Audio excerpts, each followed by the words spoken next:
dar sequência. Voltamos aqui? Oi, oi, oi. Oi, oi, oi, voltou. Bom, gente, a gente vai seguir agora. Temos a voz de quem vive. Vou seguir daqui. Então, ó.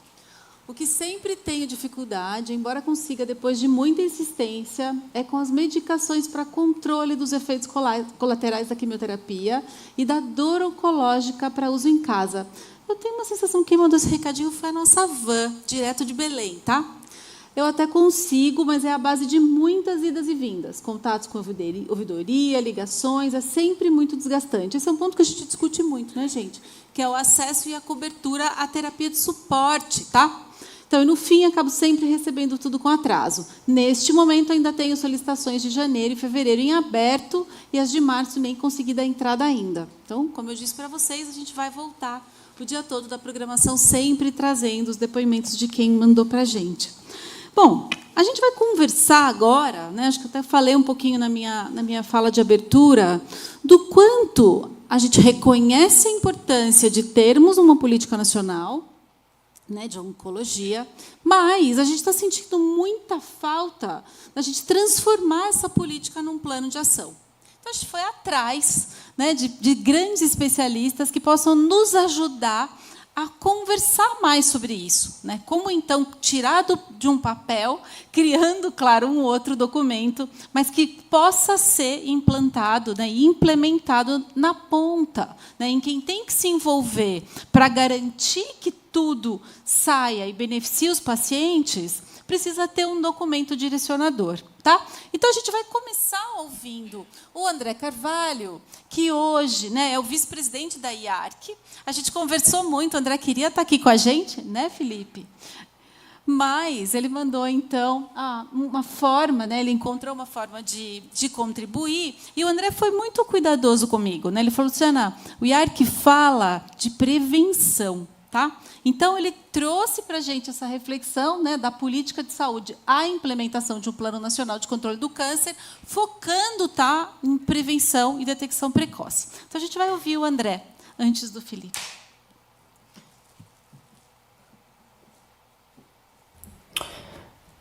Olá a todos, eu gostaria de parabenizar a Oncoguia por esse evento e pelo convite, por estar aqui para discutir como é que a política pública de saúde pode se transformar num plano de implementação e, de fato, beneficiar as pessoas com câncer, ou, mais importante, até prevenir cânceres. O foco da apresentação vai ser em prevenção e detecção precoce. Eu não tenho nenhum conflito de interesse a declarar para essa apresentação. Eu gostaria de também comentar como é que o IARC e a OMS têm essa parceria complementar. No IARC, da onde eu faço parte, a gente faz síntese de pesquisa e de evidência e também muita pesquisa em prevenção de câncer e detecção precoce do câncer, enquanto a OMS vai gerar as políticas que vão fazer as recomendações e que os países normalmente utilizam para fazer o controle do câncer, que a gente chama de, então, que a nossa participação são dados para ação. O que a gente também tem que entender quando a gente discute sobre isso é que o câncer tem um contínuo e que a gente tem que otimizar o sistema inteiro, desde a prevenção primária, a detecção precoce, diagnóstico e tratamento, até os cuidados paliativos.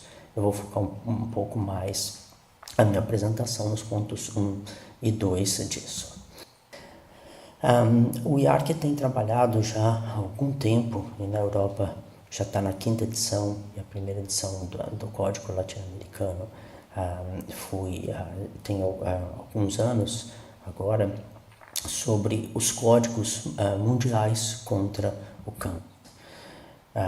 Como eu comentei, o Código Latino-Americano do Caribe contra o Câncer, ele foi lançado mais ou menos há 2 anos atrás, e ele descreve, entendeu, esse potencial de que 40% dos casos de câncer podem ser prevenidos se a gente se basear na prevenção precoce e no diagnóstico, na prevenção primária e no diagnóstico precoce. Então, esse foco de investimento, que deve ser principalmente na prevenção precoce e no rastreamento diagnóstico precoce, e depois no tratamento seria a maneira mais efetiva e eficaz de investimento de ações no controle do câncer. É claro, nem todos os cânceres são preveníveis ou factíveis de detecção precoce, e nós temos também que investir no tratamento, assim como no cuidados paliativos.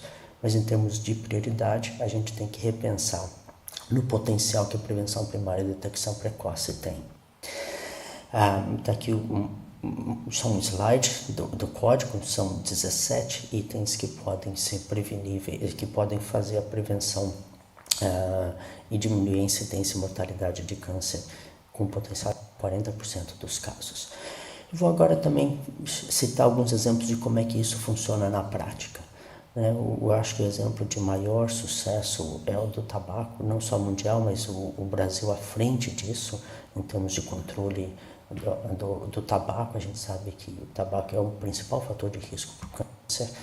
A gente sabe que existem, o OMS tem o M-Power, que são as 6 principais maneiras de você atingir o controle do tabaco, que é, então, monitorar o consumo do tabaco, ofertar ajuda para a cessação de tabaco, aumentar impostos, prevenir as pessoas de iniciar o uso do tabaco, orientar sobre os perigos do tabaco e proibir o marketing. Se vocês observarem, o Brasil é o único país, desculpa, não sou o único, mas só tem 3 países, o Brasil foi o primeiro a implementar esses 6 itens. E o que a gente vê claramente na tendência do Brasil é uma queda desde que o Brasil iniciou isso demorou 30 anos para acontecer de fato, mas se a gente pensar que, entendeu, na década de 80 a gente tinha quase que 30% das mulheres fumando e mais de 40% dos homens adultos fumando, isso foi uma queda ao longo do tempo, e quando a gente pega o mais recente, a gente tem a 10% da população adulta no Brasil fumando. Então, ver a evidência, saber como fazer, a orientação que a OMS faz, que a OPAS ajuda, que o Ministério da Saúde junto com o INCA implementam de fato, que são políticas, entendeu, que vem com legislação, que vem com fiscalização, elas são eficientes. Um outro exemplo, numa monografia do IARC, veio a evidência de que a carcinogênese das câmeras de bronzeamento artificial. Então foi um grupo de trabalho colocado em 2006, uma publicação que veio de 2009. E o que você tem em 2009 é uma lei brasileira sobre bronzeamento artificial, entendeu? E que deve ser seguido, que diz que desde 2009 é proibido as câmeras de bronzeamento no Brasil. Então, de novo, uma política que vira uma legislação, que vira fiscalização, e de repente você consegue fazer a eficiência de controle dos fatores de risco.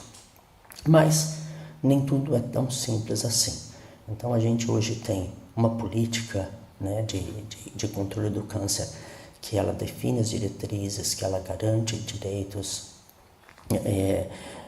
ao paciente, estabelece o que é a visão sistêmica, mas a gente tem que ter, entendeu, um plano de implementação, que vai definir os orçamentos e as fontes de financiamento, estabelecer metas temporais, entendeu, e quem vão ser os responsáveis pelas metas, que é o como. E é isso que a gente tem que entender, como é que a gente transforma um no outro. E isso vai ser um misto de ter a legislação, de ter entender o impacto no sistema de saúde, entender o impacto na força de trabalho, entender o impacto financeiro e saber como é que você garante isso, em vários casos monitorar, entendeu, como é que está essa melhora, mas também quando casos que você tem implementação de uma legislação, de um controle dos fatores de risco, muitas vezes tem que vir com uma fiscalização, como aconteceu com o tabaco e com a câmera de bronzeamento. O que a gente vê no Brasil inteiro, no mundo inteiro, e isso é só um mapa ilustrativo, só marcando os países que oferecem os seus planos de saúde publicamente nessa rede, mas o que a gente vê é que entre os países que têm uma política e essa política finalmente de controle do câncer finalmente virar uma implementação desse plano, você tem 70% dos países que falham nesse momento, entendeu? E muitas dessa falha é devido ao financiamento.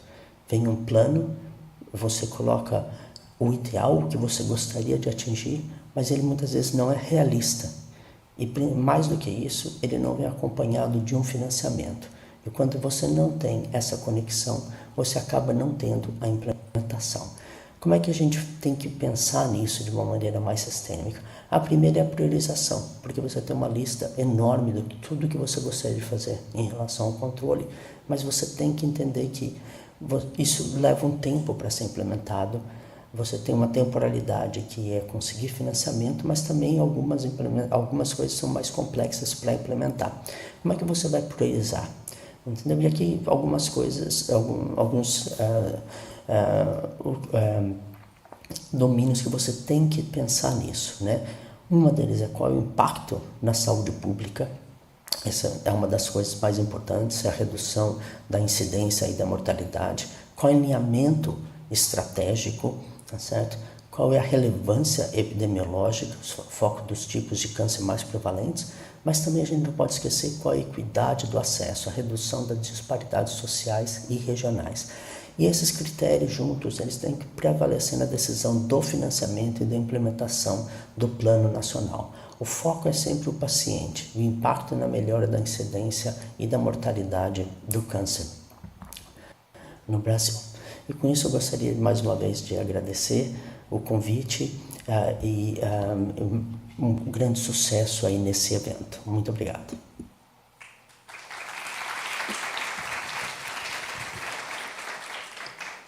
Vocês viram, né? Política sem orçamento, né? Tá aí o resultado. Bom, seguindo então, né, que aceitou o convite desafiador, para falar para a gente, então, a importância de um Plano Nacional de Controle do Câncer, um querido amigo, Dr. Felipe Roitberg. Por favor, Fê. Felipe é oncologista clínico, ex-consultor e technical officer da OMS Genebra, Ucrânia, e hoje coordenador de pesquisa e inovação da rede EBSER. Bem-vindo.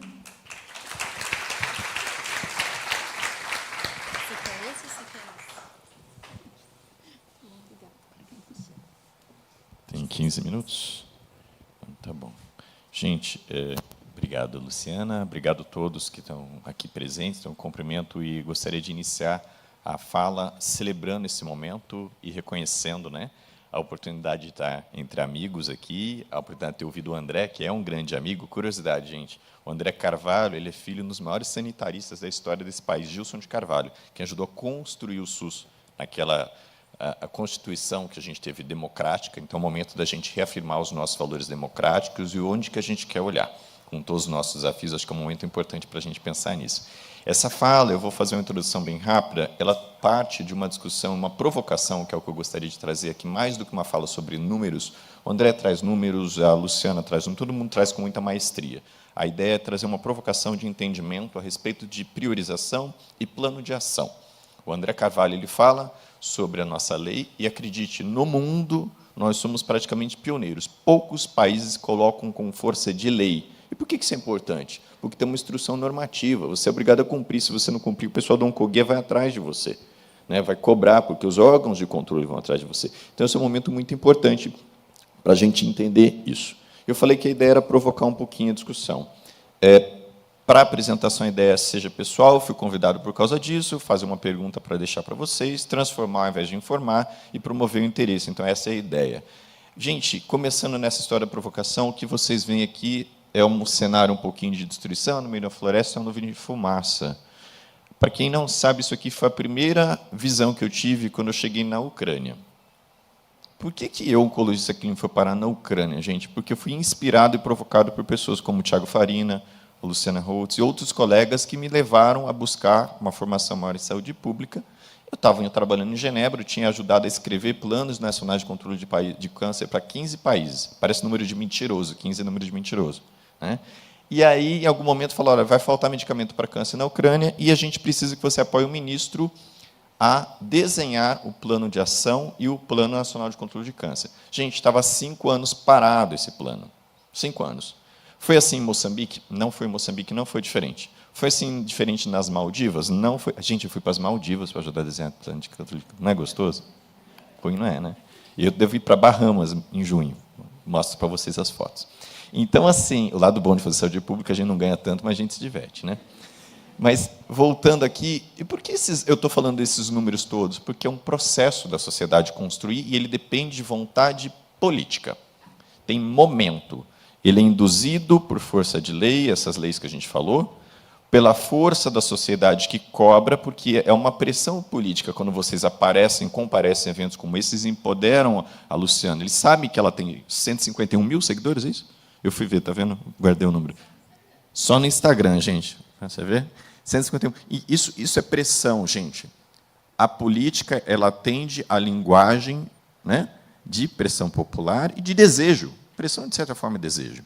Então, fui parar na Ucrânia para desenhar esse Plano Nacional de Controle de Câncer, porque tinha um desejo, mesmo durante um período de conflito. E qual foi a encomenda que eu falei na discussão com a Helena? Né? Helena, mais do que eu ter um Plano Nacional de Controle de Câncer, eu vou buscar a última fala do André. Como é que eu priorizo? A gente fazia oficina com os países, colocava os técnicos, e, no meio dessa conversa com os técnicos, aparecia uma série de dificuldades em entender por onde a gente começava. Porque é tanta prioridade, se você chegar na sua casa, se você tiver 10 prioridades com o seu orçamento, suponhamos que tem o orçamento, como é que você gasta? Não tem como, não tem orçamento que dê conta. Né? O esposo quer uma coisa, a esposa quer outra, o filho quer lá o videogame novo, tem que consertar a casa, e a hora que você vê, você não consertou lá o ralo que estava entupido porque você gastou dinheiro com outra coisa. Então, a gente fazia oficinas de discussão de priorização. E é algo que a gente até podia discutir aqui um dia, Lu, chamar o pessoal do CONAS, que está aí, Fiocruz, a gente fazer essa conversa, essa discussão e trazer uma proposição de entendimento, como é que a sociedade vê prioridade. E a gente colocava a magnitude do benefício daquela proposição, o quanto que ela incorporava do ponto de vista de adesão na sociedade, como assim? Eu olho lá, rastreio de câncer de colo de útero. Você sabe qual a cobertura do rastreio de câncer de colo de útero no estado de São Paulo? Alguém sabe? Porque a gente fala, eu preciso de nova tecnologia. Óbvio que nós precisamos. Mas ela vai ser para poucos ou vai ser para todo mundo? E esse é o grande ponto do SUS, enquanto marco, né, que revoluciona a história não só do Brasil, mas do mundo. Ela diz que cobertura de saúde, teoricamente, é para todo mundo. É força de lei, está escrito, é constitucional. Então, gente, quando eu falo de provocação, eu estou trazendo elementos para vocês amanhã cutucarem. A Luciana falou, vamos pegar aquilo lá que o Felipe falou, então isso faz parte dessa discussão. Para quem não sabe, isso aqui foi falado da guerra do Irã. Você falou do Irã? O Irã é um país persa, gente, cuidado que a gente fala muçulmano, árabe, a gente confunde tudo. Mas, em geral, nos países árabes, muçulmanos, não necessariamente por força de religião, tem essa dança aqui. Quem sabe o que é isso aqui? Dapke. Quem tem alguém aí? Cadê o colega? Isso é um Dapke, não é isso? Dá os braços um para o outro, ou seja, coletividade, você pisa ali. O ritmo é delicioso. Para quem não dançou, convido a conversar com o colega. O seu nome? Badi. Ermad. Ermad deve saber tudo de Dapke. Ele falou que vai dar uma aula depois de Dapke para todo mundo aqui. Né, Lu? Vai ser uma dinâmica depois aí. A ideia o que é? Você bate o chão. Historicamente, isso aqui baixou o chão onde você ia construir as casas. É nesse cenário que a gente está. As pessoas estão se dando os braços, estão reconhecendo, eu falo de reconhecimento, por voz dos pacientes que aqui tiveram, por voz das pessoas que estão construindo esse cenário. Precisa de tempo. Eu sei que é chato, porque a gente tem pressa, e tem que ter pressa mesmo. Né? Não tem que não ter pressa contra machismo, contra a falta de ação do sistema de saúde, a gente realmente tem pressa. Mas isso aqui é o que a gente vai precisar fazer agora com essa política nacional que a gente agora, em 2023, né, publicou, ou seja, um tempo curto, mas já relevante, para a gente poder avançar nesse aspecto. Perdão, gente, os slides em inglês. Eu consegui descobrir que o meu pendrive, eu ainda uso o pendrive, acredite, ele corrompeu, então eu fiz aí uma maracutaia para dar certo. Vou baixar um pouquinho do que o André falou. 9% só dos países têm alguma consideração a financiamento dos seus planos nacionais de controle de câncer. É fácil comprometer o orçamento? Não. Em casa, vocês comprometem o orçamento? Quem é que compromete 7 no orçamento no final do mês? Não é bem assim. Tem pactuações, e essas pactuações, por isso que a priorização ela é importante. Porque a gente, às vezes, não vai conseguir fazer de todo o país. Curiosidade, eu fiz parte do primeiro Plano Nacional de Controle de Câncer, que fez uma análise de custeio. Vai ser lançado agora, daqui a 2 semanas, em Moçambique. Gastamos 3 anos para fazer isso com a sociedade e com os técnicos. Gente, dificílimo, priorizar. Aí mudou o governo. O governo vai querer se comprometer com a mesma prioridade anterior? Vocês entenderam essa dificuldade? Então, se a gente estabelece as prioridades, fica mais fácil a gente discutir orçamento depois. Isso é importante, isso parte também da gente. Né? Falha de adotar melhores práticas. Eu quero o melhor PET, o melhor inibidor de ciclina. Não vai ter orçamento. A gente vai precisar discutir isso também. Eu sei que é uma discussão difícil, dura, assim como o orçamento doméstico, mas ela vai precisar estar lá. Né? 80% não tem os medicamentos básicos da lista de medicamentos essenciais. Então, a gente está discutindo, e a Lu fez um trabalho belíssimo, meu SUS não é o seu SUS. Se a gente pudesse repetir 10 anos depois ou 20, Lu, ia ser belíssimo. Né? O que mudou em 20 anos? Né? Porque aí você descobre que, pela nossa estrutura de financiamento, obtenção do pacote de medicamentos, você conseguia que um hospital de excelência no SUS tivesse, e o outro, no interior, no mesmo estado, não tivesse. Falou, tem alguma coisa aqui que a gente está conseguindo incluir a simetria, embora ela não seja esperada. Então, eles falam consequências não esperadas, né, isso de intervenções que são muito bem-vindas, mas que a gente causa simetrias no sistema. E, mais uma vez, a ideia de celebrar, porque, com todas as dificuldades, hoje a gente tem um secretário que olha para isso, ele tem uma resolução, inclusive, pessoal, e a pauta do câncer está avançando na velocidade que não vinha avançando na discussão de incorporação de medicamentos, mecanismos para incorporação de medicamentos, OCIs. Você sabe o que é OCIs? A ideia da organização do cuidado integrado, a gente começa a discutir a integração do cuidado. Então, a gente deu um salto aí, mas a gente precisa de muito mais. As carretas, né, que agora estão indo atrás, mas a carreta faz exame, mas não garante a integralidade do cuidado, porque a gente tinha um backlog muito grande. Backlog é um atraso muito grande de exames por causa da Covid ainda. Então, a gente tem esse cenário. Quando a gente tem esse cenário positivo, é o melhor momento para a gente ir lá e bater na porta e trazer uma proposição. Então, até dezembro desse ano, né, janeiro, né? Até janeiro do ano que vem, a gente ainda tem um governo que tem um compromisso com isso. Curiosidade, quem assumiu agora mais acesso a especialistas, que está fazendo pactuação, inclusive, com a rede privada, para a formação de melhores médicos que possam apoiar a causa do câncer, inclusive em locais mais distantes, é uma pessoa que ele sai do local que eu trabalhava, de Epicera, a convite do presidente, porque ele falou, eu preciso que isso aqui ande voando. Ele não para mais em casa, ele é a pessoa mais feliz do mundo. Então, Lu, vamos bater na porta. A gente desenhou, na época do OMS, uma série de ferramentas, casos de investimento, intervenções guiadas por ação, compra de serviços, ferramentas para custeio, ferramentas para priorização. Qual era a grande dificuldade? Quando eu ia para a ponta, para os países desconheciam isso. Então, tem uma falta de comunicação, que eu trago aqui um pouco de elementos para que amanhã, né, nessas discussões com os gestores, falem, então, eu descobri que lá no OMS tem uma ferramenta de custeio, análise e priorização. Opa, vamos bater na porta do André Balbi? Ele está lá na Palestina agora, liguei para ele esses dias. Né? E vamos ver se ele consegue emprestar a ferramenta, como é que a gente faz, porque esse é um momento importante da gente aproveitar. Isso aqui é no Quênia, gente. Esse aqui é o vice, é como se fosse vice-ministro, esse senhor no meio aqui, com a cartilha. Eu tinha cabelo ainda, estava lá na ponta. E essa senhora aqui, por força do papel belíssimo que ela fez no Quênia, hoje ela é responsável por toda a área de câncer de colo uterino no Quênia. Na OMS, Mariam Ningazi. Por que eu coloquei essas fotos aqui? Quando nós fomos para Nairobi, me perguntaram, Felipe, o que foi a coisa mais interessante que aconteceu durante o período que teve lá? A gente foi visitar as favelas do Quênia. Eles iriam inicialmente me levar só para os hospitais bonitos, arrumar uma confusão, que eu queria conhecer onde estavam as pessoas. E essa foto de baixo é justamente aqui, um lugar chamado Kibera, uma favela em Nairobi. E a hora que a gente volta, que ganha uma semana lá, e volta para discutir com os especialistas e técnicos, a gente começa a refinar a discussão de priorização.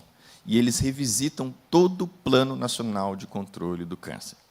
E por isso que eu falei, tão importante quanto ter um Plano Nacional de Controle do Câncer, é a gente definir por onde a gente começa. E a gente precisa ter elementos concretos de impacto em saúde, pensar em escala, em vez de pensar em minoria, não é isso? E entender como é que a gente pode discutir um orçamento nessa direção. Então, fazer essa provocação vai ser o que a gente chama... O André colocou um slide dele, estava escrito Call for Action, Drive for Action, alguma coisa, ou seja, vai ter algo acionável. Senão, o plano ele vai ser aspiracional e falta o componente de entrega. Então, essa é a provocação que a gente coloca. Aqui, aula 2 de como fazer um slide ruim, mas acreditem, aqui tinha lá o que o país oferecia, que a gente revisitava na época, eu estou até embaixo do slide para ver se eu ajudo vocês. E aí você discutia a cobertura e como aumentar a cobertura por ano. 1%, gente, parece muita coisa, pouca coisa, mas aumentar a cobertura num país com 220 milhões de habitantes, 1% ao ano, é um levantamento de peso do tamanho do mundo. Senão a gente fica fazendo coisas aspiracionais. Eu quero aumentar para 30. Não, 30 a hora que você joga na ferramenta, não tinha como pagar, porque se eu faço o rastreio na ponta de 10% para 50%, eu não vou ter patologista na ponta. Ah, mas eu tenho que fazer patologista. Sim, mas ele não brota do chão. Eu vou ter que fazer discussões de telesaúde, então, para melhorar a capacidade da telepatologia, inteligência artificial para rastrear as lâminas, capturar. Então, tem uma série de encomendas que a gente precisa fazer para que isso aqui seja viável. Treinamento, compra de consumíveis, equipamentos, porque eu fiz o diagnóstico, como é que eu opero lá na ponta? Eu não tenho um equipamento. Mas, quando você começa a planejar, você começa a prever as escalas, você começa a discutir integração ou integralidade do cuidado, que é uma palavra bonita, mas que, na prática, a gente ainda não pratica. Porque a hora que a gente vai bater lá na porta, a gente bate na porta para discutir o medicamento, que faz parte. Mas cadê toda a integralidade do cuidado para chegar no medicamento? Isso é uma dificuldade muito grande.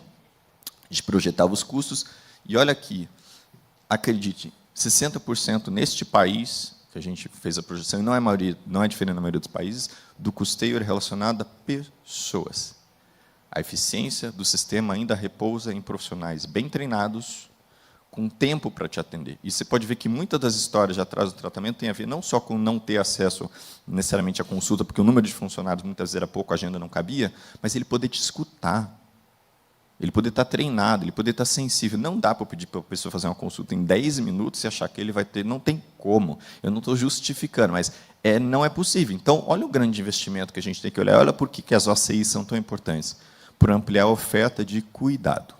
E esse é um ponto-chave na discussão. Mais do que novas tecnologias, cuidado. Aqui a gente ia fazendo as projeções, e aí, quando a gente olha para o país, isso aqui é o exemplo de Moçambique, a gente precisou incluir sarcoma de Kaposi, que é muito relacionado ao HIV. Para quem tem a minha idade para mais, e não é fácil, lembra que lá atrás, na época do HIV, que era descontrolado, que não tinha acesso ao medicamento para HIV, tinha uma doença chamada sarcoma de Kaposi relacionada ao HIV. Moçambique é o segundo.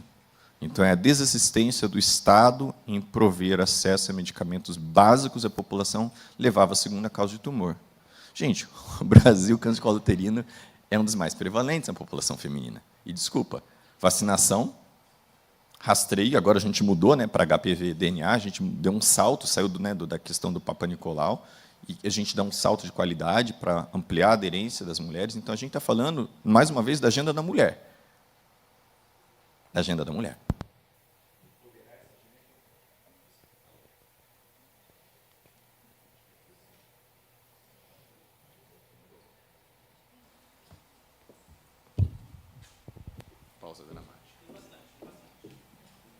Pausa dramática. Vamos lá. Aqui a gente faz as projeções de custos, para quê e quando.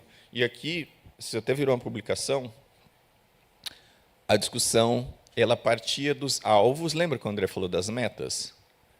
Para a gente, junto com o gestor, discutir como é que a gente ia projetar o que ele queria, que era incluir rastreio de câncer de mama ou diagnóstico precoce junto.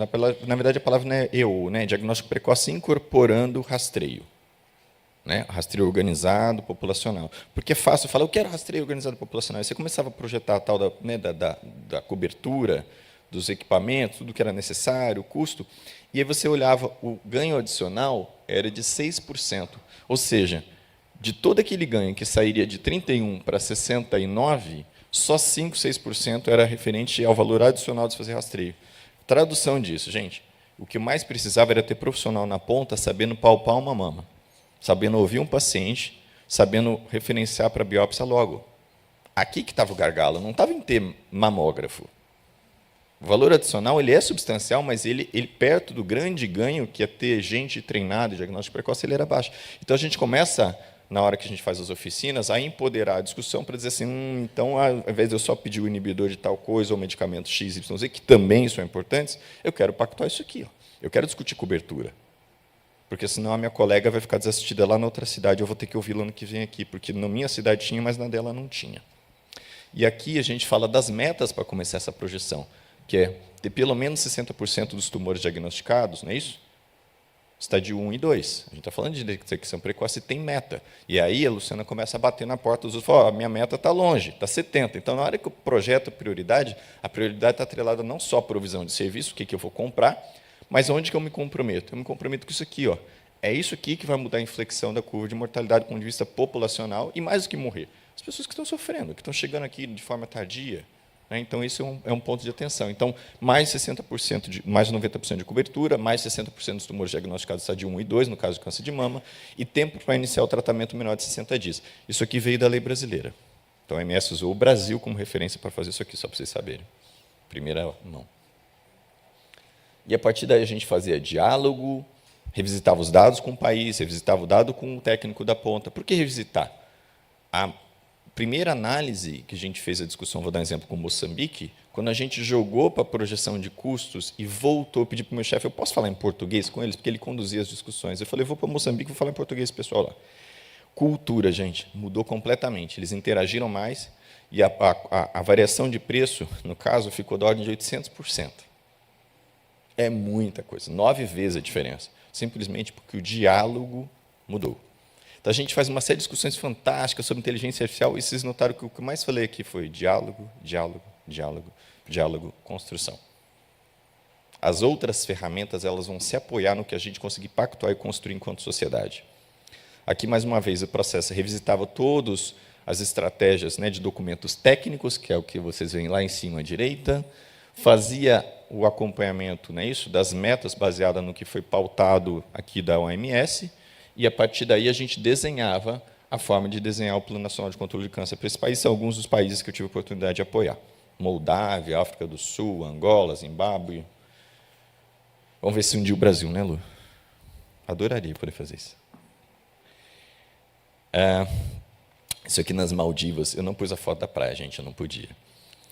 Mas isso aqui, a gente começava a usar esses dados, e vocês podem ver que a primeira foto aqui, à minha esquerda, é com a comunidade.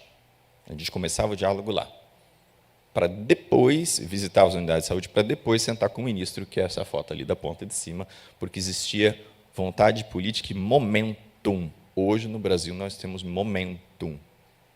A pauta está aberta, a escuta está aberta, a gente não consegue tudo, mas a gente vai buscar tudo. Não é isso? Então, acho que é um momento muito único para a gente não perder. Aqui um pouco da experiência da Ucrânia, que eu não vou me estender muito, a discussão sobre a alocação de medicamentos. A gente teve a oportunidade de ir até a Moldávia, e a gente fez o mesmo tipo de discussão a respeito da cesta de medicamentos que a gente ia priorizar, porque a gente fala muito de medicamento, não tem como não puxar essa pauta aqui. Então, a gente fez camadas de análise. A primeira camada é, você tem, no mínimo, os medicamentos provados e propostos pela OMS. Exemplo, a gente está falando de imunoterapia, imunoterapia para melanoma é proposto pela OMS. E nas outras ele fala, caso seja custo efetivo melanoma, não, melanoma tem que ter. Não dá para dar carbazina. Então, a gente entra nessa discussão de ter o mínimo. Então, a gente garante que, pelo menos, aquela população que ali está desassistida tenha um mínimo segundo a OMS. É o ponto de partida, porque aí ninguém vai poder te acusar, você está comprometido com indústria X, Y, Z, com interesse. Não, está aqui, ó, é o ponto de partida. O segundo, a gente olhava a capacidade conforme uma escala que existe da Sociedade Europeia de Oncologia, chamada ESMO-MCBS. Essa sopa de letrinhas, ela olha e dá nota para os medicamentos aprovados comparados ao que tinha antes. Então, assim, para eu incorporar esse novo aqui, de 1 a 5, esse aqui é nota 5, opa, então não tem como discutir, preciso colocar isso na ordem de prioridade do dia.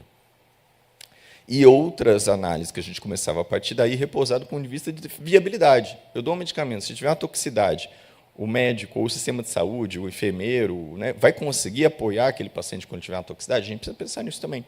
Então, a gente começava a agregar camadas de complexidade na análise, mas a primeira é garantir o básico. Tem no OMS, tem no meu país. Depois, o que é auto-score pelo MCBS? A gente vai começar a discutir e, a partir da gente colocava. Mais uma vez, a ideia de celebrar, a gente deve fazer um treinamento com a Anvisa, em breve, para discutir isso aqui, já foi fazendo um spoiler. Essa escala era usada pelo OMS, inclusive, para a lista. Né? Um pouquinho de suporte, os documentos técnicos, eu já estou chegando para o final. Eu coloco isso aqui, essa é a foto do meu colega que tem me apoiado muito durante essa caminhada. Vocês desculpem por foto minha, gente, eu acho meio grosseiro, mas a ideia é o seguinte, a gente vê muito colega oncologista ou radio-oncologista que vem apoiar eventos como esse, mas que se comprometer com essa pauta não é algo fácil, é tempo, né? De certa forma, um pouco de guinada na carreira. A gente não espera que as pessoas façam saúde pública da sua vida, mas ter isso é importante. O que eu estou querendo dizer? A gente está no momento de entender que a gente pode inspirar os novos que estão vindo e não chamar só os mais antigos. E chamá-los para essa discussão, seduzi-los para essa discussão e trazê-los para junto. Dá para desenvolver uma carreira fazendo isso, dá para aumentar o número de publicações. As minhas publicações explodiram depois que eu fui fazer saúde pública, ficou bem mais fácil. Mas o que eu quero dizer assim, dá para trazer valor para a sociedade e trazer essas pessoas que amanhã, de certa forma, trazem voz para a pauta do câncer, para discutir o que esse time aqui tem interesse em discutir. Essa é uma das maiores prioridades que a gente tem hoje. Eu volto ao Brasil, lá da Ucrânia, seduzido por esse projeto. Então, eu fui trabalhar numa rede de hospitais universitários federais e a gente colocou a pauta do câncer como uma das principais linhas de pesquisa. Hoje, a gente está concluindo a finalização no edital que a gente chamou para gestão hospitalar no SUS, ou seja, como é que a gente faz melhor com o que a gente tem, e um dos eixos é câncer. Então, eu concluo a fala de uma forma positiva, acho que esperançosa, para dizer que eu me sinto muito inspirado de estar aqui com vocês. Eu fico muito, muito honrado e feliz de poder estar aqui, poder me apresentar, falar um pouquinho, para ver se isso aqui estimula vocês amanhã a entenderem como é que a gente vai fazer para o próximo fórum, a gente trazer pautas de priorização, porque eu acho que daí a gente vai sair daquele número que é a informação para a transformação. O meu mais sincero obrigado pelo convite, Luciana, Helena, todos os colegas do Oncologia e vocês. Para concluir, eu não pus a foto dela, mas eu tenho uma gratidão enorme para uma pessoa chamada Lilith. Lilith foi a pessoa que me apoiou quando eu estava na Ucrânia, e ela me fez sobreviver a estar lá. E ela se tornou paciente de câncer durante o período que eu estava lá. E eu deixo, então, meu agradecimento a ela. Obrigado.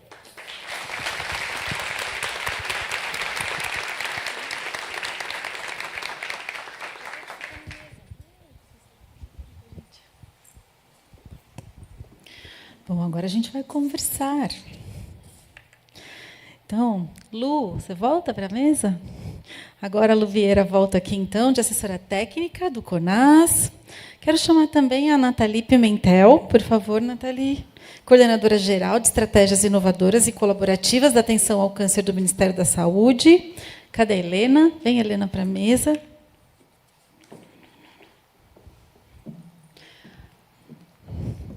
Você não quer ir lá no meio? Deixa eu ficar aqui. É?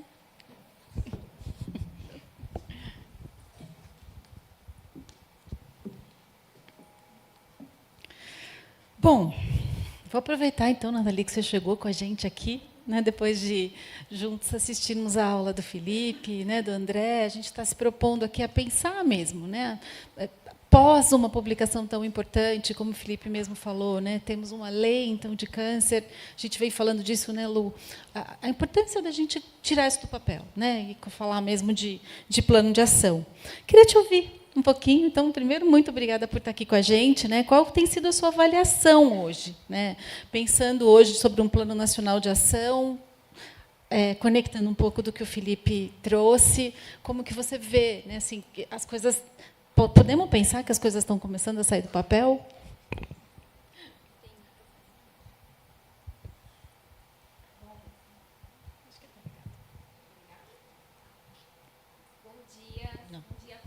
Não está. Bom dia a todos e todas. Eu gostaria de começar agradecendo o convite para participar desse espaço tão importante para a oncologia no país e para que a gente possa discutir também juntos, né, os avanços e os desafios que ainda temos em relação à implementação da Política Nacional de Prevenção e Controle do Câncer. Nós avançamos significativamente no ano de 2025 do ponto de vista normativo, não é? uma série de regramentos para assistência farmacológica em oncologia. Hoje, Dalmari está aqui, né, também à tarde conosco, em relação à implementação também da rede de prevenção e controle do câncer. Definimos novos regramentos para ampliação do acesso ao tratamento radioterápico, regulamentamos a implementação, né, da política e instituímos também uma portaria sobre a navegação do cuidado em rede, que é um grande desafio, né, que nós temos. e de fazer, de fato, né, toda essa integração, desde a ponta, desde a atenção primária, que, além de fazer detecção precoce, rastreamento, consegue identificar aqueles casos, né, com alta suspeição, e aí coordenar, de fato, esse cuidado, passando pela atenção ambulatorial especializada para conclusão diagnóstica, tratamento, reabilitação, cuidados paliativos, suporte emocional, né, suporte psicológico, uma série de desafios que nós temos aí na implementação.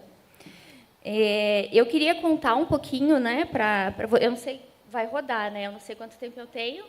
Tá. Eu queria contar um pouquinho para vocês como que a gente tem pensado o planejamento dentro do Ministério da Saúde, né, o planejamento da oncologia. Enfim, a gente tem uma série de instrumentos, né, que definem, que orientam o planejamento das ações nas regiões de saúde, especialmente quando a gente está falando da atenção especializada, a gente precisa levar em consideração esse contexto da região de saúde. A maior parte dos nossos municípios no país possuem apenas as equipes de atenção primária, e a gente tem uma concentração, né, dos serviços especializados de atenção ao câncer em municípios maiores.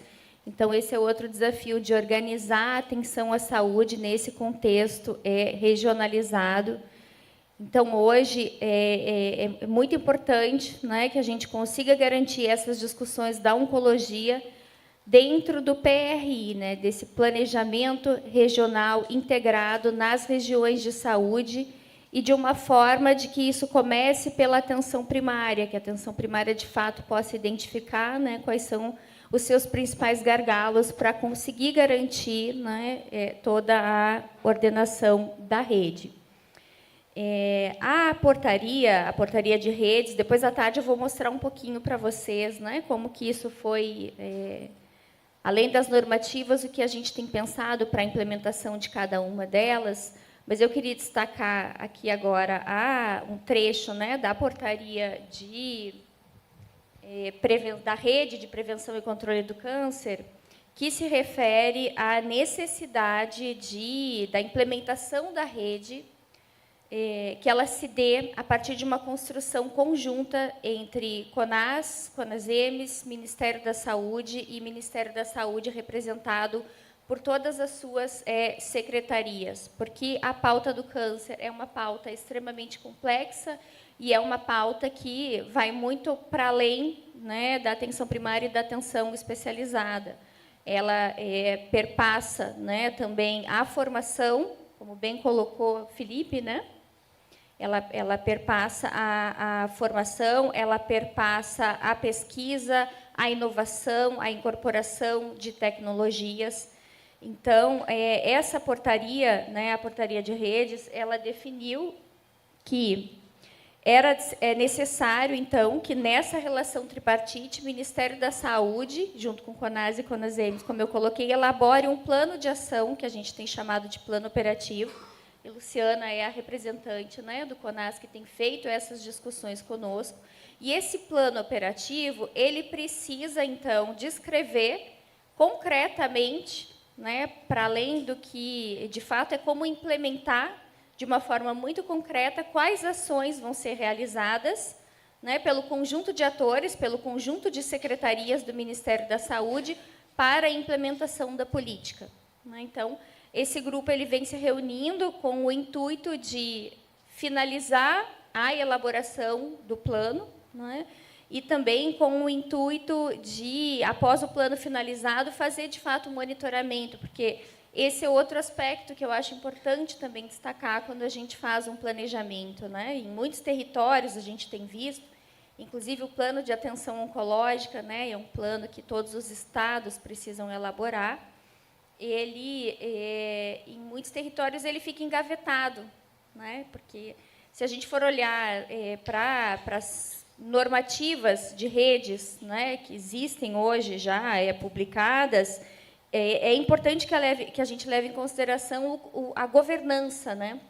Esse aspecto importante das redes de atenção, que é a governança. E quando a gente fala da oncologia, é importante que nós tenhamos comitês, né, executivos de governança da rede de prevenção e controle do câncer em cada um dos estados, para que esses comitês, além de elaborarem os planos, e aí com toda a representatividade, né, inclusive de atores sociais que compõem a pauta, também se comprometa a fazer o monitoramento, né, e a correção de rumos relacionados ao planejamento, né, às atividades que foram propostas.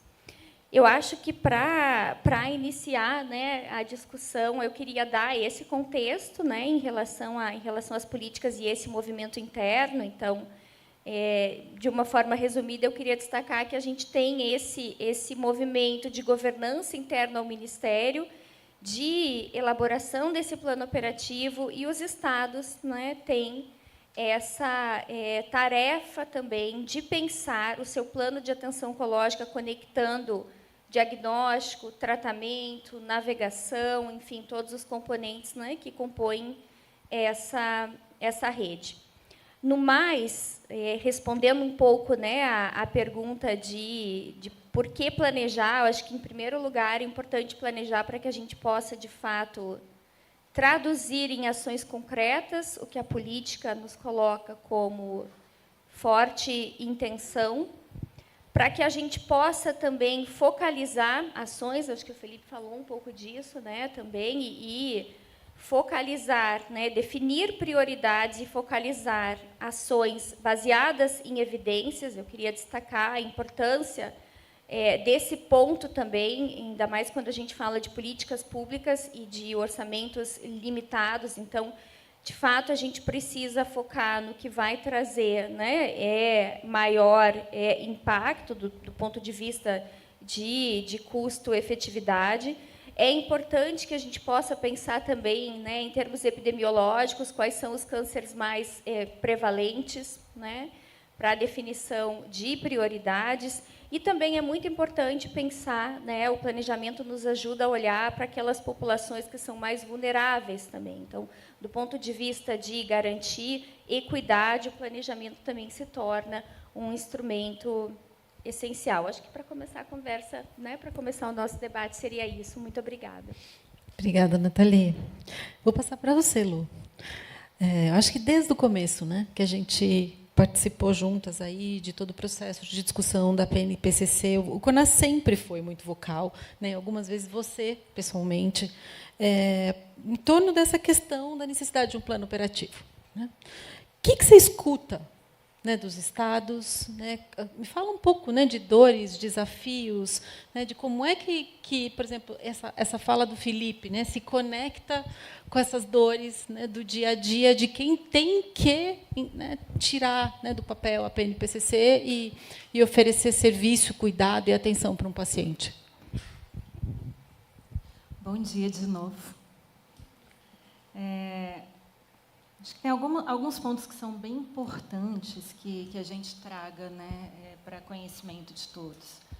Então, quando, a partir dessa nova lei de prevenção e controle de câncer, a gente começa a estabelecer novas normativas, pactuadas tripartite, porque é assim que o SUS se propôs a ser, né, um olhar federal, um olhar de estados e um olhar de municípios, sem hierarquia, né, não tem um maior do que o outro. Né, tem 3 entes autônomos, mas que se propõem a fazer juntos, né? Então, por consenso, não por voto. Né, a gente costuma brincar, se o CONAS for contra e o CONASEMS e o Ministério concordarem, não adianta, porque tem que ser consenso. Né? Não é 2-1, tem que ser 3-0. Então, o que a gente entende? Assim, a gente teve 3 ganhos gigantescos nesse processo. O primeiro deles foi a constituição de uma rede de prevenção e controle de câncer. Como é que o SUS sabe tratar? Por meio de rede. Né? A portaria que institui as redes, ela é lá de 2010, já tem 16 anos. Né? E aí, o que a gente começou a construir no Brasil? Né? Algumas redes famosas, a rede Cegonha, né? A rede materno-infantil, a rede de doenças crônicas, com foco principalmente em hipertensão e diabetes, a rede de urgência e emergência, né? A gente pensa no SAMU, pensa na rede de urgência e emergência. Então, quando a gente se propõe a fazer em rede, a gente faz bem. ainda que com alguns desafios, ainda que com lentidão, ainda que, né, mas a gente faz bem. A mortalidade materna e infantil de 15 anos atrás não é a mesma de hoje. A mortalidade por doenças cardiovasculares de 15 anos atrás não é a mesma de hoje. O acesso de um paciente que sofre um acidente numa rodovia não é a mesma de 10 anos atrás. Então, construir uma rede de prevenção e controle do câncer separada da rede de crônicas, né? Então, o câncer não é uma doença crônica, né? Ele é uma doença com uma característica muito diferente. Às vezes, ele é absurdamente agudo, né? Um osteosarcoma, os 60 dias não dá, é muito, né? Por outro lado, tem alguns outros tipos de câncer que evoluem mais lentamente, então talvez os 60 dias sejam até tranquilos, né? Então, a gente precisa ter esse olhar diferenciado, e a gente só consegue ter esse olhar diferenciado se a gente fizer isso em rede. E a gente só consegue ter esse olhar diferenciado se a gente fizer isso olhando para todos os pontos de atenção, não só especializado. Durante muito tempo, o câncer foi conversa exclusiva de serviço especializado, CACOM, NACOM. E eu acho tão interessante, porque a gente bate nessa tecla, né? Tem até alguns amigos pessoais que dizem que a atenção primária não dá conta de tratar câncer, né?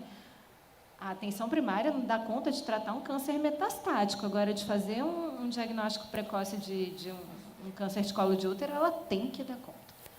Entende? Assim, né? Então, a gente precisa olhar para a atenção primária e envolver essa... O que é uma rede? Eu tenho várias casinhas, vários pontos de atenção que conversam entre si e que entregam um resultado.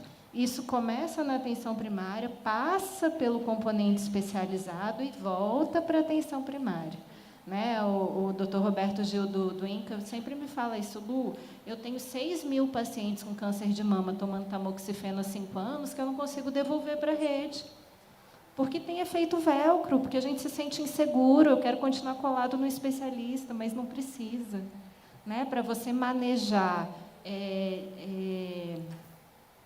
efeito colateral, ou acompanhamento, ou rotina de avaliação, não precisa ser o especialista tem que estar junto, tem que matriciar, né? O conceito todo da atenção especializada, matriciando, orientando, conversando, e não precisa ser presencial, pode ser por tele, né? A Paraíba está dando um banho, né, na gente com teleconsulta com oncologista.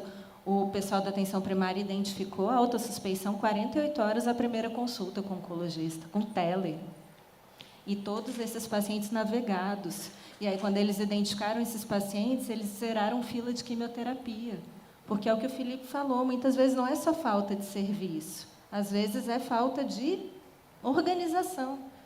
A gente está fazendo um trabalho muito bonito com o pessoal da saúde indígena lá no Amazonas, que sem um centavo a mais de financiamento, só pegando o pessoal lá do DICEI, do Distrito Sanitário, o pessoal do município, o pessoal do Estado, a gente conseguiu dizer assim: ah, beleza, você está fazendo, você coleta o preventivo, você leva onde? Não, mas aí eu levo lá no município, aí a lâmina fica guardada, porque ele espera juntar as outras do município. Não, leva direto. Ah, pode levar direto. Ah, e qual o laboratório? Lá de Tabatinga ia para Manaus. Tabatinga para Manaus, não sei se vocês têm noção, eu não tinha, né? 7, 8 horas. Aí agora não, faz lá no laboratório de fronteira em Tabatinga, conversando, né? Então, assim, a gente precisa de mais financiamento, sem dúvida. Mas, como o Felipe trouxe, se a gente não tiver noção de onde colocar esse dinheiro, a gente só vai colocar dinheiro e não vai mudar, não vai ter impacto na política pública. Então, a rede é um negócio surreal, com potencial de transformar o tratamento do câncer no Brasil. A outra coisa que é surreal é a portaria de navegação, né? Não tem como você tratar um paciente com câncer se você não segurar na mão dele, do primeiro momento até o último momento. E aí você tem que saber aonde que esse paciente... Ah, tem que fazer um exame, tem que fazer estadiamento, tem que fazer... Não dá dele entrar na fila da regulação normal, mesmo que seja priorizado, tem que ter alguém segurando na mão dele. E a gente já tem um monte de experiências legais com relação a isso também, com tele também, com enfermeiras navegadoras, muito assistente social navegador também. E lá na CASAI, na saúde indígena, eles foram contar, eu até pedi brinquei com a Helena, deixa eu mostrar um videozinho que eles fizeram lá, é bem caseiro, mas é bem legal. Porque eles fazem navegação, eles só não sabiam o que faziam. Né? Mas, assim, tem uma planilhinha no Excel que, a partir do momento que tem a biópsia, eles ficam colados ali, acompanhando aquela mulher, aquele homem, toda a jornada do tratamento. Se tem que ir no hospital, vai junto. Se tem que ir na consulta, vai junto. Se tem que fazer exame, vai junto. É isso. Devia ser para qualquer doente crônico, mas, especialmente, todo doente com câncer precisa segurar na mão dele e dizer, vamos junto. E o que é interessante, o que a gente está descobrindo, é que dá de fazer isso com tele, dá de fazer isso com outras ferramentas, né? E não é tão difícil quando a gente pensava, sabe? Assim, é um daqueles investimentos bonitos, custo-efetivos, que a gente faz, sabe? Que você agrega uma tecnologia, eu brinco muito com isso, né? Tipo fisioterapia precoce em UTI, né? Mobilização precoce, é custo-efetivo. É muito mais barato botar o fisioterapeuta lá para levantar o doente do leito do que ficar pagando infecção e ventilação mecânica. Farmácia clínica é a mesma coisa, né? É uma intervenção custo-efetiva. Navegação é uma intervenção super custo-efetiva. É muito barato para o benefício que traz, né? Porque quando você consegue garantir que o paciente tem acesso ao exame, à consulta no tempo oportuno, você não só muda o prognóstico e o destino daquele paciente, mas você muda o custo. É muito mais barato tratar estadio 1 e 2 do que tratar estadio 3 e 4. Cirurgia é muito mais barato que quimioterapia, radioterapia é muito mais barato do que imunoterapia. Né? Então, a gente precisa ter esse olhar, e esse olhar se dá pela navegação. E o terceiro ponto é a assistência farmacêutica oncológica. Né? A gente definir de forma tripartite que essa responsabilidade financeira é federal, ajuda muito. Porque aí você sabe quem é que tem a responsabilidade de definir. Então, a partir daí, o que eu vou priorizar? Porque eu sei, acho que o Felipe trouxe muito isso, como é que eu não consigo priorizar tudo, eu não tenho orçamento para tudo. Então, a partir do orçamento que eu tenho, eu não posso simplesmente analisar lá na Conitec da forma mais técnica e brilhante possível, se eu não sei quanto orçamento eu tenho para colocar. Porque aí eu vou ter o que eu tenho hoje, que é uma lista de 20, 30 medicamentos incorporados, mas não disponibilizados de fato, porque não tem orçamento. Porque isso não foi levado em conta na hora da tomada de decisão. Né? Então, essas três coisas são muito legais. O que não está legal? A gente não tem um plano operativo ainda, um plano de ação. Como fazer, como colocar isso em prática. Né? E a gente colocou, isso foi texto CONAS, na portaria, lá de fevereiro de 2025, exatamente porque a gente queria a portaria, que é uma bela carta de intenções, mas a gente queria que aquilo saísse do papel. E aí não dava da gente ficar discutindo como para soltar a portaria, porque não é o lugar, não é a normativa, né, que define o como. Mas a gente precisava assegurar que a gente tivesse um plano operativo com financiamento, com responsáveis, com ações, uma coisa enxuta, com monitoramento, como a Nathalie falou. Né? Não dá de ficar discutindo milhões de ideias, milhões de ações, milhões de propostas, sabe? Né? É tudo muito bonito, mas e aí? Quando? Como? Quem? Quem eu cobro? Né? Então, acho que a gente ainda está engatinhando nisso. Né? A gente precisa realmente chegar lá. E aí, falando só por fim sobre os planos estaduais, né? A partir do momento que a gente mudou a lei, que a gente mudou a portaria, que a gente incluiu a rede, criou o sistema de navegação, o modelo de plano estadual já não faz sentido, que era utilizado antigamente. Precisa de um novo. E tem que ter um plano de ação estadual também. Só que esse plano de ação estadual ele precisa conversar e beber da fonte do federal, porque, senão, ele deixa o meu SUS diferente do seu SUS. Né? Então, assim, as unidades da federação elas têm autonomia, o município tem autonomia, como, por exemplo, o Estado de Goiás incorporou o BRCA para câncer de mama, como o Rio Grande do Sul faz por causa do Lifraumene, porque é uma característica populacional, tem que ter essas especificidades. É diferente, muda. Não é a mesma coisa para todo mundo. Mas, ao mesmo tempo, não dá de eu ter um plano estadual, cada um conversando, cada um num modelo, cada um de um jeito, Porque aí ele pode ser lindo, mas ele não assegura equidade, que é um dos princípios fundamentais do SUS.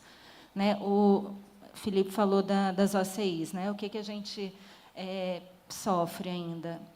O desenho no texto, né? A outra coisa do texto diferente da realidade, né? No texto é uma oferta de cuidado integral, mas não pode ser uma oferta de cuidado integral se ela começa na consulta especializada e termina na consulta especializada. Ela tem que começar na atenção primária e tem que voltar para a atenção primária, senão não é integral, né? É um pacote de procedimento. Ajuda? Ajuda. É muito melhor pacote de procedimento do que procedimento isolado. Mas é muito melhor você assegurar o caminho, a jornada do paciente da atenção primária especializada, voltando para a PS, do que só o fragmentado. Né? A proposta da radioterapia, sabe? Acho que ajuda, é isso, é importante. Mas adianta ter transporte sanitário para radioterapia se não tiver para químio? Adianta ter transporte sanitário para radioterapia e para químio se a gente não assegurar para... Né? Isso é só orçamento federal? Não, é orçamento de Estado, é orçamento de município, mas a gente tem que conversar sobre transporte sanitário. Não dá de ficar picado. Né? E a última coisa, para a gente, né, continuar na discussão, então, assim, quando a gente fala desses processos de... Né, eu acho, Felipe, que a gente ainda não chegou na priorização, sabe? Por exemplo, câncer de colo de útero é uma prioridade que se impõe. A gente não tem nem como escolher que não seja uma prioridade, né? Porque é um câncer que não devia nem existir mais e continua matando. No Amazonas ainda é o câncer que mais mata, né? Aí a gente faz e incorpora o DNA HPV e começa a fazer DNA HPV num pedacinho, num piloto, de uma forma desestruturada, desorganizada, sabe? Assim, mais confunde do que resolve. Né? Então, assim, eu tenho esses dois exemplos lá nesse projeto que a gente está acompanhando no Amazonas. O de SEI do Alto Rio Solimões, lá perto da região de Tabatinga, eles estão com o apoio de um projeto PROAD, fazendo DNA HPV em 100% das mulheres. Muito legal, com autocoleta. Tá? Em mulheres indígenas. No começo, era todo mundo dizendo assim, não vai dar certo. Não vai fazer. Sabe? Elas já coletaram acho que 1.200 exames. Sabe quantos precisaram ser refeitos por má qualidade na amostra? 1. Autocoleta em mulheres indígenas.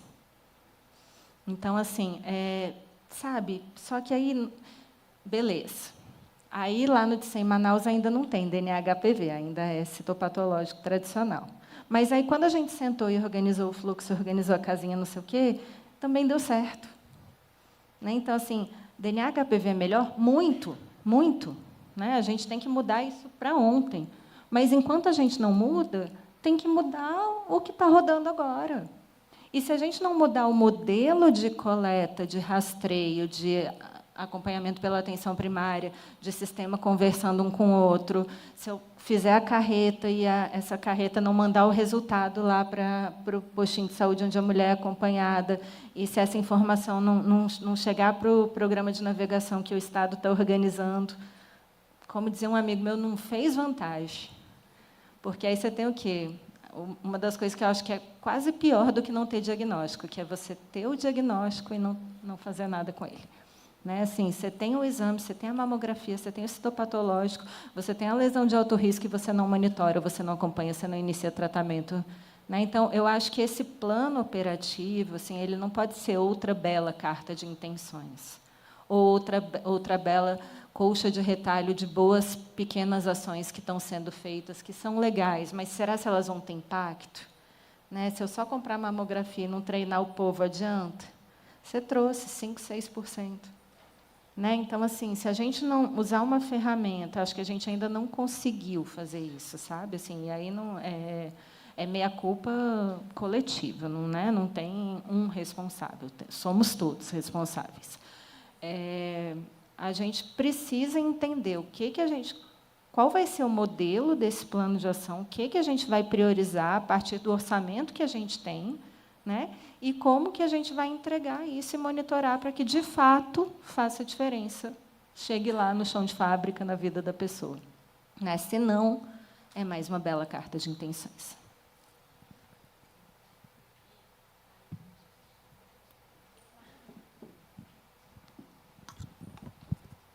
Vamos lá.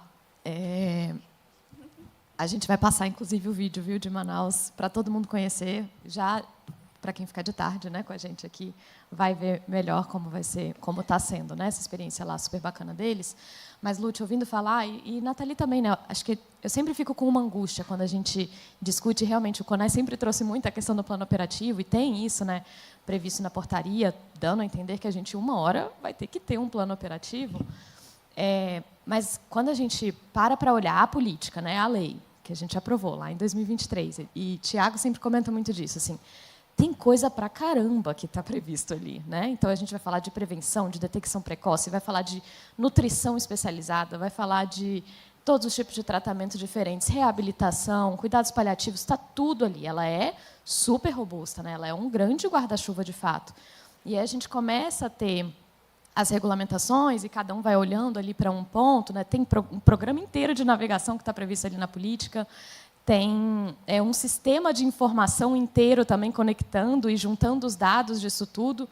Enfim, tem um monte de outras coisas que eu estou esquecendo aqui também, porque é isso, tem muita coisa. E aí eu fico me perguntando, e direciono para você, mas também, por favor, Felipe e Nathalie, queria ouvir vocês sobre isso. Cabe tudo isso no plano operativo? Cabe tudo isso num plano de ação? É um plano de ação, sabe? Ou a gente vai ter que fazer alguns, e cada um com um foco, de forma que eles se conversem? Como que a gente pode caminhar para ter alguma coisa mais concreta, sabe? Não sei se alguém tem resposta sobre isso. Eu penso sempre que tem um termo no Brasil que a gente chama de jabuticaba, né? Nós temos jabuticaba, a gente constrói o que é nosso. Dificilmente se vai encontrar no mundo um sistema de saúde que se propõe a ser universal, equitativo, gratuito, para 220 milhões de pessoas. E isso, né, com tanta diferença regional, geográfica, populacional. Acho que isso se incorpora ao que você colocou, né? Como é que eu faço isso para todo mundo? Esse é o grande desafio também, né? E não reforça iniquidades, como foi falado pela Luciana, e a Nathalie trouxe isso como princípio, né? Quando a gente faz essa discussão com o país, porque parece tudo muito complexo, e quando parece muito complexo a gente se desespera, né? Então, vamos tentar todo mundo junto aqui. Estabelecia grandes áreas, né, pela qual você trataria, e a partir dali você entenderia até a capacidade de ser viável ou não, e começar pelo que a gente chama de fruta no pé. Então, por onde eu começo? Pelo local que está, teoricamente, mais fácil, que já está induzindo. Eu uso melhores experiências, como ela falou, como referencial, e olho. Então, eu vou olhar para o sistema de gestão de informação, eu vou olhar para a governança, que é uma coisa importantíssima que ela trouxe. A gente vai revisitar a governança do processo agora com os estados? Talvez seja preciso. Essa é uma discussão importante. Então, a gente coloca alguns blocos para ajudar a gente a ficar menos desesperado. Achar que a gente vai entregar tudo em 4 anos realmente não é, mas se a gente tem esse norte, é importante, porque, geralmente, esses planos de ação eles têm uma duração menor do que, teoricamente, as políticas são previstas para serem revistas. Geralmente, política é previsto para ser revista a cada 4 anos. Nunca são, a cada 8, 12, 20, sei lá. Mas, pelo menos, você tem a diretriz. E esses planos de ação te ajudam, a cada 2 anos, pelo menos, idealmente, né, a revisitar como é que estão as tuas entregas, como é que eu estou caminhando em direção à minha meta, qual o obstáculo. E a Luciana falou isso muito bem. A hora que a tecnologia está na mão, agora vai resolver. Não, espera aí, implementar no Amazonas, em uma comunidade ribeirinha, é uma coisa. Implementar na comunidade, né, no Rio Grande do Sul, em Porto Alegre, é outra história. Tem adoção da nova tecnologia, cultura, tem uma série de coisas para achar que você vai implementar e vai atuar da mesma forma. Então, eu acho que é a paz de espírito de saber que a gente está no caminho, que a gente tem um momento para isso, que a gente tem pessoas competentes, capazes, olhando para isso, e que a gente vai ajudá-las a olhar para onde a sociedade espera que elas olhem. Eu acho que esse é um ponto importante de fóruns como esse. É dizer assim, onde que a gente espera que vocês ajudem a olhar? Porque o gestor está para lá, de certa forma, para traduzir esse olhar, para trabalhar para servir, né? Servidor público serve, né? Serve essa demanda que é trazida pela sociedade. Então, esse papel de vocês é muito importante. Quanto mais qualificado tiver, eu acho que as discussões ajudam para a gente poder avançar. Então, acho que essa é parte, eu acho que, da resposta muito complexa, né, que você traz para a gente pensar nesse cenário. Então, a gente fragmenta assim por sistema de gestão de informação, governança, infraestrutura, não é isso? qualificação de mão de obra e formação. Então, tem vários pilares que a gente acessa para a gente olhar para esse plano aí. Não sei se a Nathalie, a Luciana querem comentar. Bom, eu primeiro queria dizer que é um desafio imenso a construção desse plano, porque ele envolve, né, essa relação com dois atores que são fundamentais para a construção da política pública, que CONAS e CONASEMS, representantes dos secretários estaduais e municipais, né, de saúde. Então, é importante que a política pública atenda, né, a estes anseios. Né? Então, de fato, um desafio dar conta de todas essas singularidades. É um desafio fazer essa integração dentro do Ministério da Saúde, né, também. E é um desafio definir prioridades. Né? Eu acho que, para a política pública como um todo, a gente ainda tem uma cultura que carece de política pública baseada, informada por evidência. Então, ainda precisamos avançar nesse sentido também. E isso precisa aparecer também nas nossas escolhas, né, no plano de ação. A gente retomou as discussões no grupo de trabalho, temos nossa próxima reunião agora, dia 14, né, renovamos as indicações dentro do Ministério da Saúde e, como a Luciana colocou, é uma construção, né, coletiva, né, é uma construção de todos, e a gente espera muito. A gente tem uma ideia no departamento, nem comentamos ainda no grupo de trabalho, mas a gente tem uma ideia de colocar esse plano em consulta pública também, para que a gente possa ouvir, né, o que a sociedade tem, né, a dizer a respeito dele. Então, que seja um plano construído de uma forma tripartite, baseado em evidência, com política informada por evidência, e também que a sociedade possa se manifestar. Isso não é nem um pouco fácil, mas estamos muito bem intencionados, com muita vontade de que isso, de fato, dê certo. Eu sei que vontade não basta, né, mas eu acho que é importante também. Hoje a gente tem uma coordenação, eu vou falar um pouco disso também para vocês à tarde, quando eu for comentar, né, quais foram os avanços do Ministério da Saúde em relação a cuidar, olhar, né, para a pauta do câncer. E aí vou contar para vocês também que a gente tem um departamento hoje, né? Nós começamos sendo uma área técnica dentro de uma coordenação geral de atenção especializada, viramos uma coordenação da política, depois viramos um departamento, e hoje a gente tem 5 coordenações dentro desse departamento, e tem uma coordenação, que é a coordenação de redes, que é a coordenação que eu ocupo hoje, que tem a tarefa de fazer a coordenação desse plano. Então, isso é importante também, um lugar institucional para a pauta, né, dentro do Ministério. Eu queria destacar também, né, alguns pontos da fala dos colegas. Então, Luciana falou muito das redes, né, o quanto a gente tem essa experiência. O Eugênio Vilaça sempre fala, a nossa portaria de redes ela é completa, ela é a melhor normativa sobre redes de atenção à saúde que existe no mundo. E eu queria... A gente tem aí, né, uma carta de intenções, um caminho que não é só um caminho do ponto de vista da carta de intenções, mas ele concretamente se traduz em diversos territórios. A planificação da atenção à saúde está aí demonstrando, né, e a planificação avançando cada vez mais na estruturação dos processos na atenção primária, na integração com a ambulatorial especializada, na governança. Agora a gente está experimentando o eixo de governança, né, no Cariri, na relação com os equipamentos de urgência e emergência.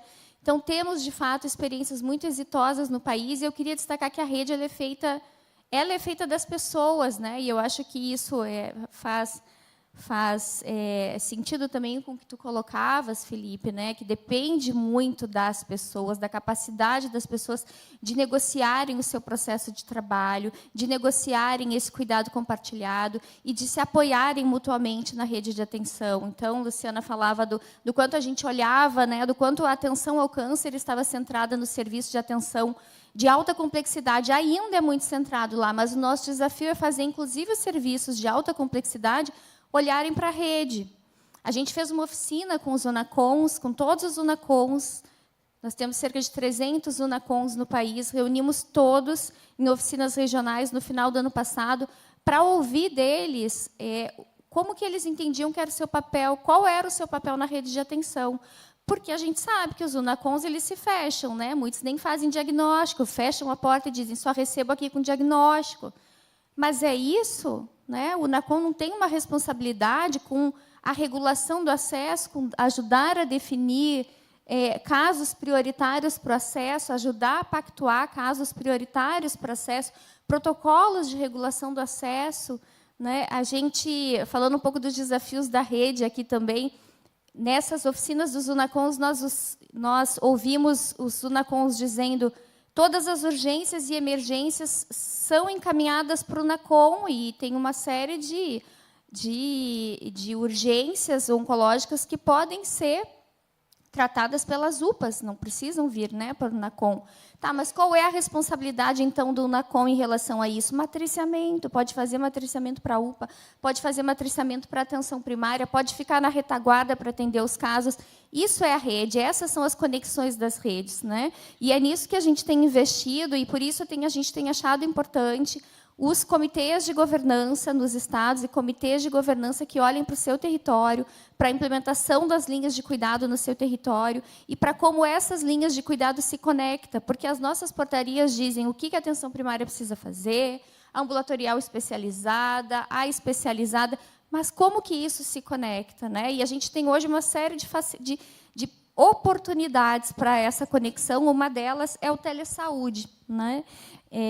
Então, é importante fazer esse diálogo, manter esse diálogo, né, ativo também nos territórios, e a gente tem, de fato, a expectativa de que esse planejamento feito no âmbito nacional ele possa inspirar também, né, o planejamento estadual, e aí seguindo nessa linha de apoio tripartite com o Ministério, né, também junto com estados, discutindo o que está avançando, o que está dando certo, o que precisa de melhoria e o que pode, inclusive, subsidiar as decisões do ponto de vista da política pública do governo federal.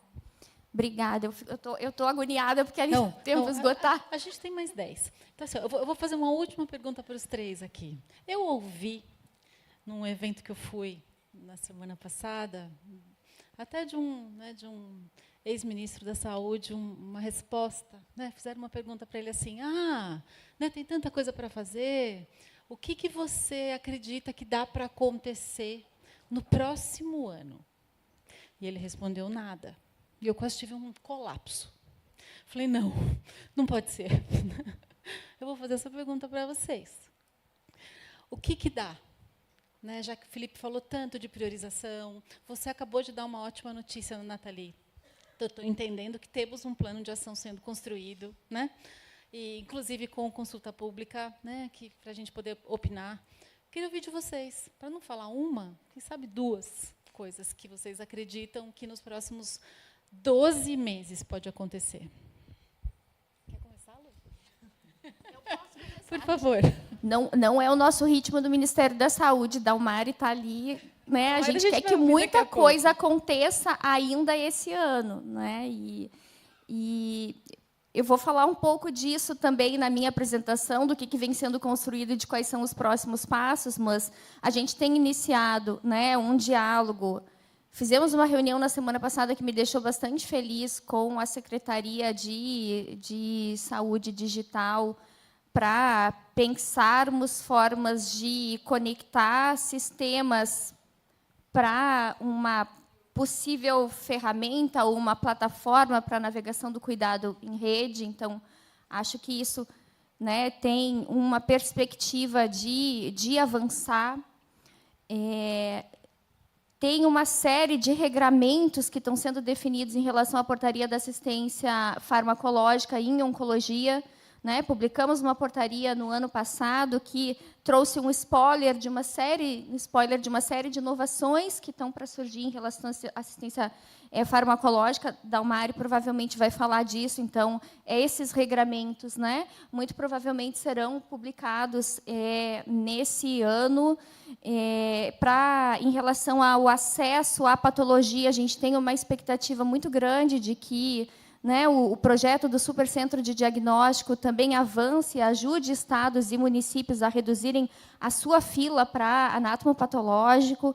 Temos as OCIs, vou falar disso de tarde também, né, e as carretas vão ser muito ampliadas, né, muitas novas carretas vão passar a circular pelo país, e aí eu volto a falar de redes, porque quando a gente pensa em carretas, a gente tem que pensar na carreta fazendo parte de uma linha de cuidado que é implementada pelo município. Aí vou contar um pouco para vocês também à tarde o que a gente está pensando para integrar a carreta desde a atenção primária, uma fila que a atenção primária tem de mulheres com suspeita, que precisam de mamografia, né, ou de colposcopia diagnóstica, porque a carreta não faz rastreio, a carreta faz diagnóstico. E o que a gente faz com essas mulheres a partir do momento em que elas, né, recebem um diagnóstico, porque não faz sentido, de fato, fazer o diagnóstico e deixar, né, essas mulheres na rede, buscando acesso, né, por conta própria.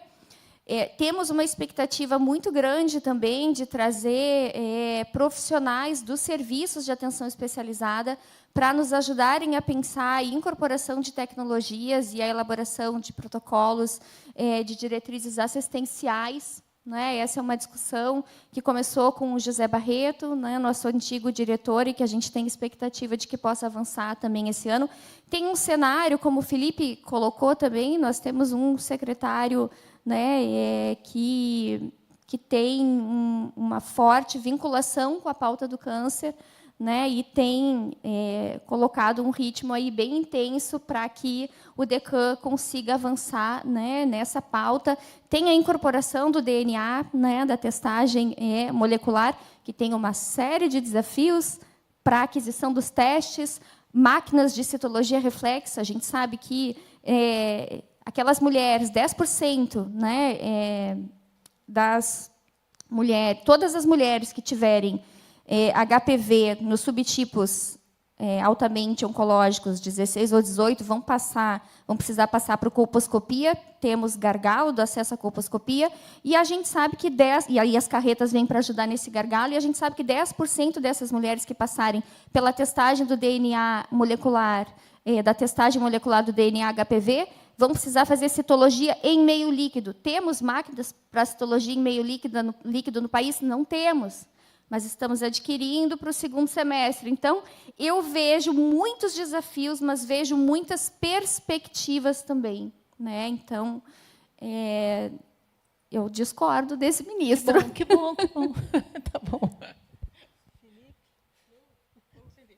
Felipe vai encerrar.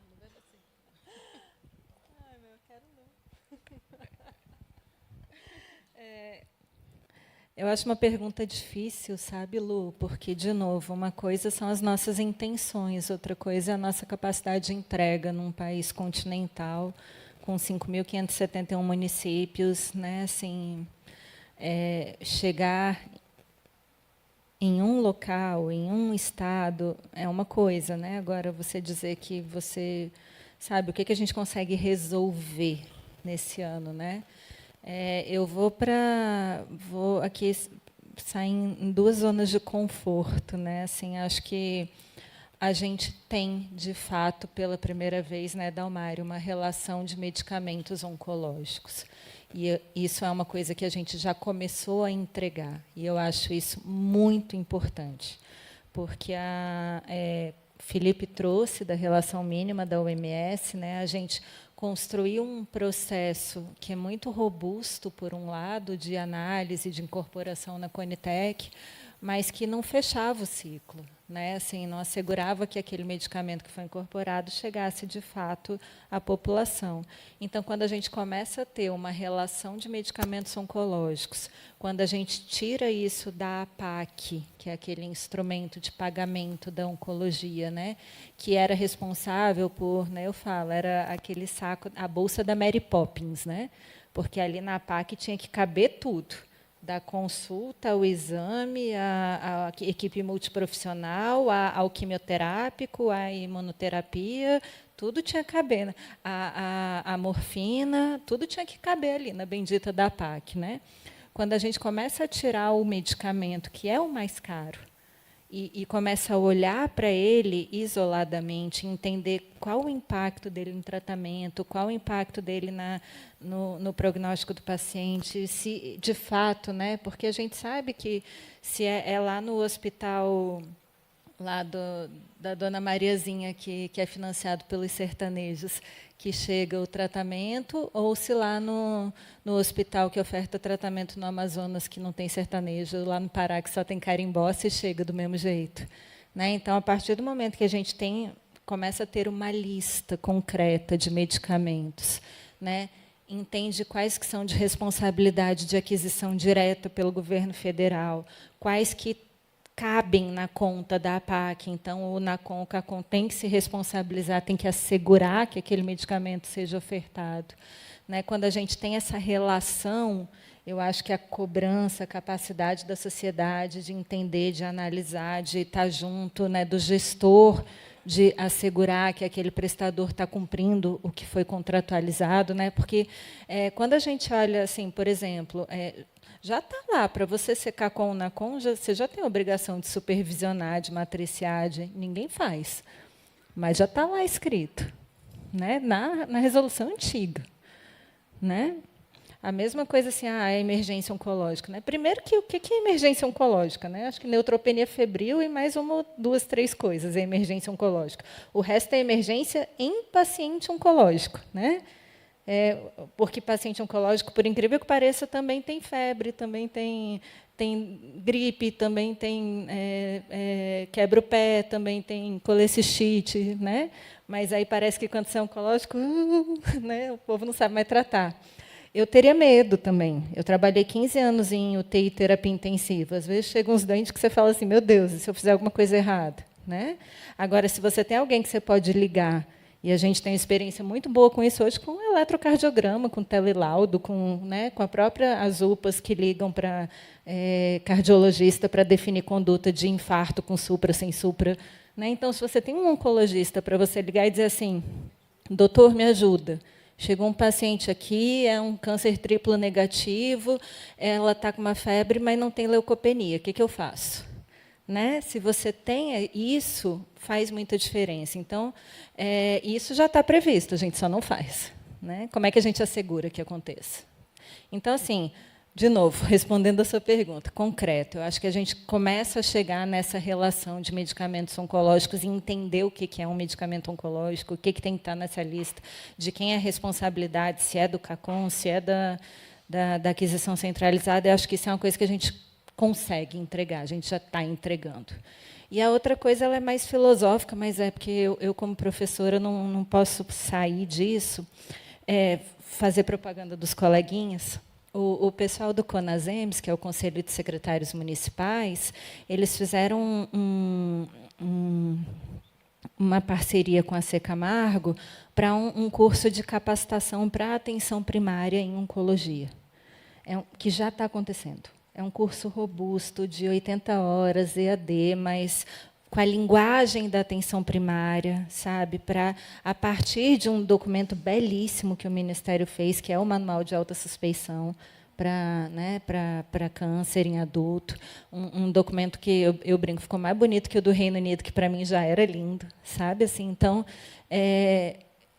eu acho que a gente só vai transformar a realidade do tratamento do câncer no Brasil se a gente mudar a hora que a gente diagnostica os pacientes. A gente só faz isso com essa qualificação da atenção primária, que é quem está nos 5.500. São 60 mil equipes de atenção primária. E, assim, gente, vamos ser bem honestos, né? Tanto esse negócio dá certo que o plano de saúde agora está querendo fazer atenção primária, médico de família, né? E, assim, as pessoas com mais condições de renda, que têm um plano de saúde, elas têm mais acesso à informação, elas conseguem palpar um nódulo e dizer, isso está estranho, vou marcar uma consulta. A pessoa com menos condição é a que mais depende, a que vai lá no postinho e é o único acesso que ela tem. Então, se aqueles profissionais do postinho estiverem qualificados para, sabe, pensar que uma dor no joelho, como a minha filha tinha, pode não ser só uma dor no joelho, pode ser um tumor ósseo. Sabe, teve uma menina que fez uma fala num evento com a minha filha também, que eu achei muito bonito, com o pessoal da Desiderata. E era uma menina com uma leucemia do interior da Bahia. Ela passou 3 anos indo no posto reclamando de sintomas de leucemia, e as pessoas diziam para ela que era depressão. 3 anos. Né? Então, assim, porque a pessoa é sacana, desculpa a expressão, né? A pessoa não é legal, ela sabe? Não, às vezes ela nunca foi formada para isso, ela nunca foi formada para pensar que, sabe, que uma fraqueza, que um emagrecimento, que uma astenia, que pode ser um câncer num adolescente. Né? Então, assim, acho que essas ações de educação, de qualificação, elas são muito poderosas. Às vezes a gente não palpa o impacto agora, sabe? Mas eu acho que é uma coisa que está acontecendo agora e que, com certeza, vai ter impacto no futuro.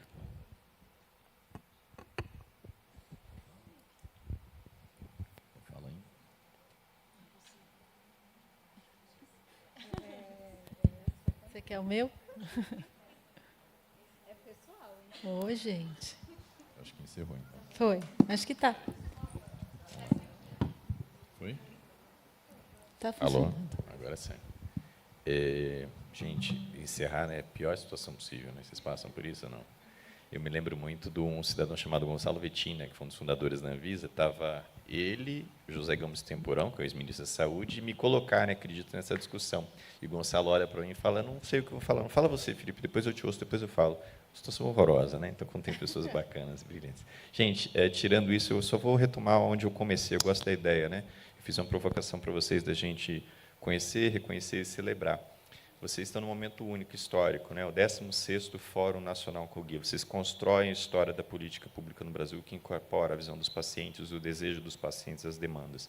Esse lugar, historicamente, sei quantos vocês sabem, isso aqui foi um palco de resistência, que, assim como vocês, são pessoas que fazem desse processo de construção e resistência, e todos aqui.